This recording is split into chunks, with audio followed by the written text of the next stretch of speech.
YCP అరాచకాలపై ఆ party మహిళ నిండు సభలో కన్నీరు.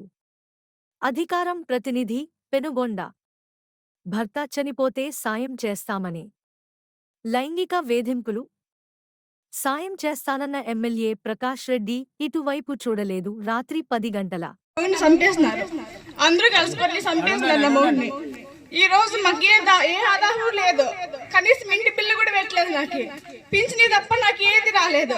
5 లక్షలు ఇస్తాం, 2 లక్షలు ఇస్తాం, అవి తిరిగి ఇవ్వకండి అని చెప్పి 5-6 వేలు ఖర్చు పెట్టుకొని తీసుకొచ్చినాక ఏ పనికి రావు అమ్మాయి అని మూలు పారేస్తున్నారు.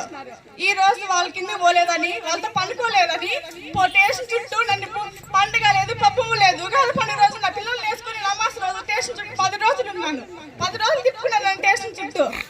10 గంటల వరకు, నైట్ 10 గంటల వరకు ఎస్ఆర్ రాలేదు, ఇంకొకరు రాలేదు అని నన్ను స్టేషన్ చుట్టూ తిప్పుకున్నారు.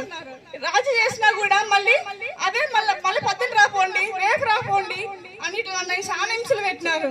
పండుగ పుట్లు కొట్టినారు. మా వాళ్ళని తాటి పంపించి మా పెద్ద వెళ్తా నన్ను కొట్టించినారు. చాలా విసార్లు పెట్టినారు నన్ను. ఒక రోజు కాదు, అసలు అత్తలతో కూడా కొట్టిస్తున్నారు నన్ను. ఇప్పుడైనా నన్ను శ్రీతమ్మక్క గారు నన్ను ఇప్పుడైనా చేయబట్టినాను. సార్ నన్ను కాపాడమ్మా, నువ్వే నా చేయబట్టమ్మా, నాకేనా నువ్వే చెయ్యమ్మా. నాకెవరూ లేరు, తండ్రి లేడు, మొగుడు లేడు, ఎవరూ లేరు. నేనుండా ఒకటి, మా అమ్మ ఉంది, నాకు 2 కొడుకులు ఉన్నారు. 3 ఏళ్ళు పోతానమ్మ నా ఊరు చనిపోయి. ఎవరు నన్ను చేయబట్టలేదు, అందరూ కొట్టేవాళ్ళే. అందరూ ఒక 10వ దాంట్లో చూస్తాను నన్ను. ఈ పొద్దు ప్రకాష్ రెడ్డి అయితే ఏమున్నా మేము మొత్తం అమ్మ మేము చూస్తాం అన్నారు. కానీ నా నోట్ అనిపెట్టేసి ఒక్క రోజు కూడా వచ్చినది లేదు. ఏమ్మా నీ పరిస్థితి ఏమి అని అడిగినది లేదు. మీరు గురికి అవి ఇస్తాము, ఆ పనులు ఇస్తాం, ఈ పనులు ఇస్తామని తిప్పించుకొని మాకు ఏమి చేయలేదు.